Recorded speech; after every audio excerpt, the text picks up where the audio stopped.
once you have something to say it. And until that point, just amplify others' voices. Because that's how this industry runs. Nothing gets done unless everyone is 100% behind each other. My favorite part about this work and doing these interviews is meeting people like Matt Knarr and gaining insights like that. Friends, followers, fans, welcome. This is episode 010 of the Doc This 24 in 12 series, where we're interviewing 24 amazing artists, filmmakers, business players, and content creators over the next 12 months and bringing the best of those interviews to you. On this edition, we're talking to Matt Knarr. Matt is a young director out of Toronto that knows his limits and is working to push them one step further. Knowing yourself and knowing your limits and then going one step past them can be healthy sometimes. And so I knew that I had a support network of people who had the skills that I needed to have. So anytime I fell, I knew that I had people to fall back on. Having them there was really what made this film happen. On his most recent film, The Last Train, he was awarded a Vimeo Staff pick, along with further festival recognition, which we highlighted in our time together. Most fascinating is Matt's willingness to talk about his struggles with anxiety as a director and what he's doing to cope with the stress. I've been struggling with an anxiety disorder pretty much my entire life, but it had exacerbated since I had moved to Toronto.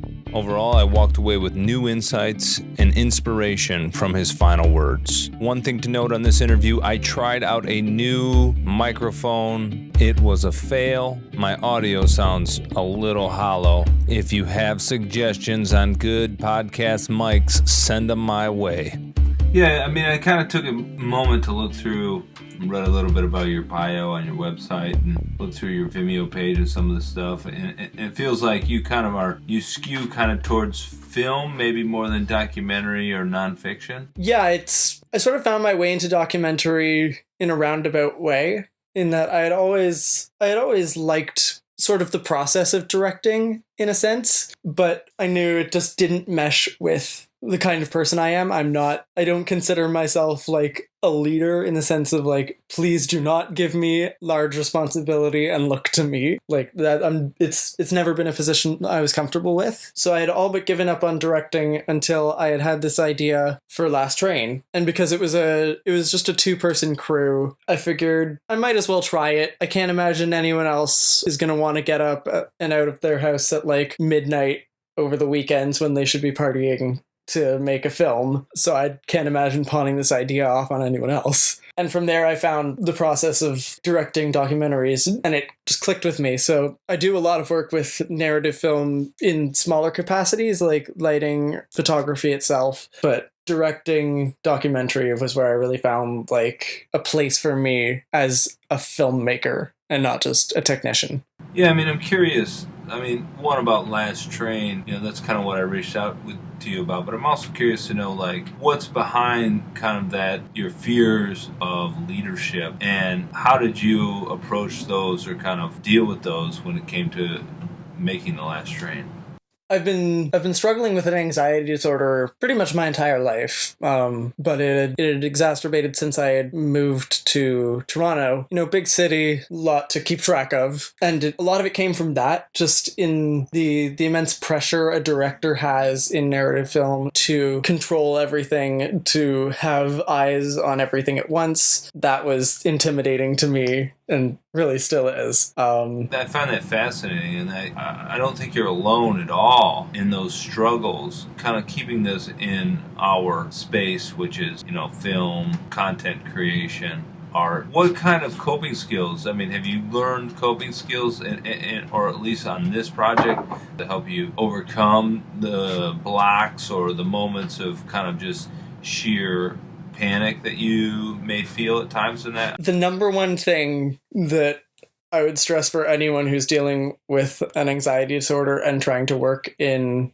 any sort of collaborative medium is surrounding yourself with the right people 100%. And I think what I learned through the process of narrative film right before I had made this was that knowing yourself and knowing your limits and then going one step past them can be healthy sometimes. And so I knew that I had a support network of people who had the skills that I needed to have. So anytime I fell, I knew that I had people to fall back on. Having them there was really what made this film happen. One more question on this line. Personally, I'm very interested in what you're talking about here. I mean, I think it's just a great thing for other people that are struggling with similar things to kind of be able to hear that. How have you curated that group of friends, or that, at this point it sounds like you're working pretty independent, low budget. Maybe I'm wrong. Yeah, no, that's pretty much right. Yeah. How do you go about curating those friends? I don't know. It's weird to think of it as a more formal process like that, because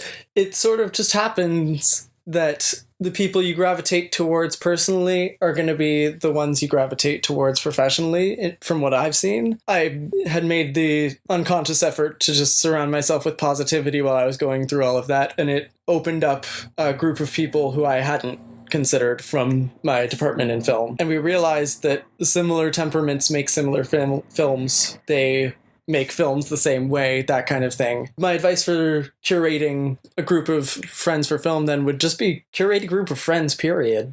Don't think of it as networking. Don't think of it as searching for collaborators. Think of it as searching for people, and you'll find what you're looking for. I'm just curious, A, how has this project kind of shaped you post the fact, and B, what's your perspective on the kind of making this kind of work and gaining some recognition?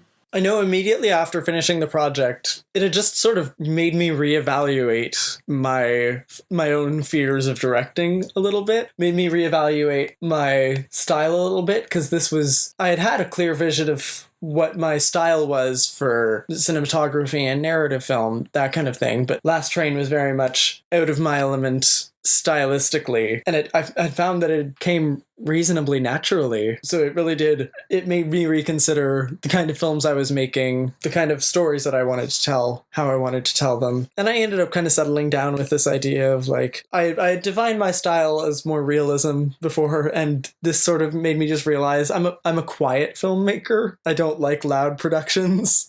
And that just kind of reflects in everything I do across the board. And then seeing the success that it had gotten, the process of distributing the film was a weird one. We applied to local festivals mostly because we knew that this was a local story. We figured people would want to see who had experienced it directly. And we had a pretty good amount of success there. We got our first award from Take 21 here in Toronto. And at that point, we realized, okay, maybe we should try sending this out other places. But this was like a side project for both me and Will. So we weren't about to throw a bunch of money in it to do a festival run. We signed up for Film Freeway and just submitted to whatever free festivals we could find. And that led us to stuff like BFI, the Conway Film Festival. And then we finished it off in back local at the Milton Film Festival, which was really the setup for Vimeo, because it was all of these local filmmakers getting together to support each other, to watch each other's work,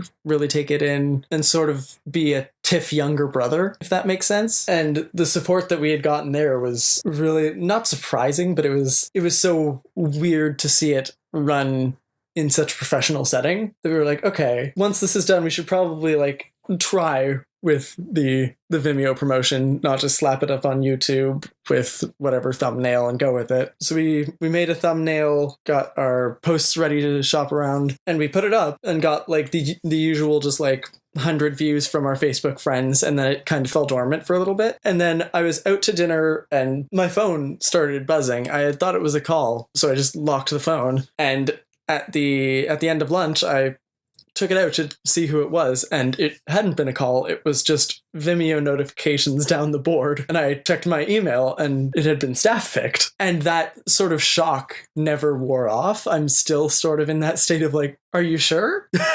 So in that way, it hasn't been disappointing and it hasn't been overwhelming because it still very much doesn't feel real. It's just usernames and phone notifications and emails and very much numbers on a page. It still hasn't hit the reality of the situation, I guess. It's funny that you say that about Vimeo, because Vimeo has kind of shown up on the map in the last 5 to 10 years. I feel like I personally, if I produce something, I would be super stoked about a staff pick, whereas film festivals, I'm like, yeah, that's great. On the scale of kind of like recognition that maybe you would say is on the high end, and recognition that's like, hey, I'm glad that happened, but it doesn't make a huge impact in me emotionally. This is more just me curious on a personal level. Where does Vimeo fall for you on that scale? I think the Vimeo staff pick itself was as high as I could possibly have put it on that scale, because being in film school, I'm surrounded by filmmakers 24/7. So there's a lot of discussion about innovation, technology, what you can do that's new and will get noticed that way. And I have friends who are garnering lots of views and lots of acclaim for their films from a technical standpoint, but not being featured. It's just word of mouth. And so the staff pick and the comments that came from it were very much an affirmation of like, the tech is at the level where you can step past it. There's no barrier in the formats or the technicalities of film to stop your story from coming through. And that was what I heard from the comments too. Everyone was so thrilled by the concept and the personalities. And for someone who's surrounded by very technical filmmakers 24/7, that was the biggest affirmation I could have gotten, that people weren't talking about the tech. They were talking about the story because the tech was rightly invisible. No, it's crazy how technology has changed things. Shifting a little bit, do you have what you think or what you perceive 3 truths to being successful in this work? Or 1 or 2? I think the biggest one is be a person first. You hear all of this advice about networking, about presenting yourself, about professional decorum, stuff like that it's so easy to get lost in that, especially in a job market where you are always job hunting. You're always looking for the next project. And I think that if you present yourself how you want to present yourself as a person, as someone who is actually concerned with the feelings of others.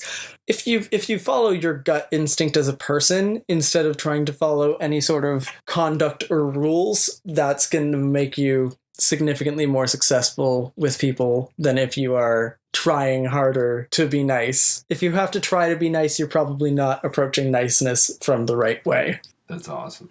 And then I think the other thing I would say is, once you have something to say it. And until that point, just amplify others' voices. Because that's how this industry runs. Nothing gets done unless everyone is 100% behind each other. So don't get so caught up in your own projects that you forget to see others. Don't be afraid to share films that you think are really cool. Donate to campaigns. The biggest thing you can do is, even when you're down on the ropes, helping someone else, because that kind of attitude really does come back to you. The more you help people when they have a project that you believe in, the more eager people will be to return that when it's your turnaround. That's great. Those are real. Those are very real. Those are probably two things to curating your crew and friends too. They probably go back into that question a little bit. That's great. Wrapping up, anything going on with you now that you kind of want to share, or any final thoughts? Anything you want to share that kind of put out there? Just keep an eye on my Vimeo page. I'm more of a short filmmaker, specifically, like 1 or 2 minutes, which means that stuff just appears on there like once a month. I don't go for big projects. I just like to make people smile once in their day, so keep an eye on that. Friends, family, followers, I love Matt's insight. Once you have something to say it. Until that point, amplify the voices of others. Nothing could embody what we're trying to do here at Doc This more. If you enjoyed this episode, if you learned something, if you want to learn more, let us know. Share in the comment section. Tell others. Help us grow this community so that we can help each other reach new heights.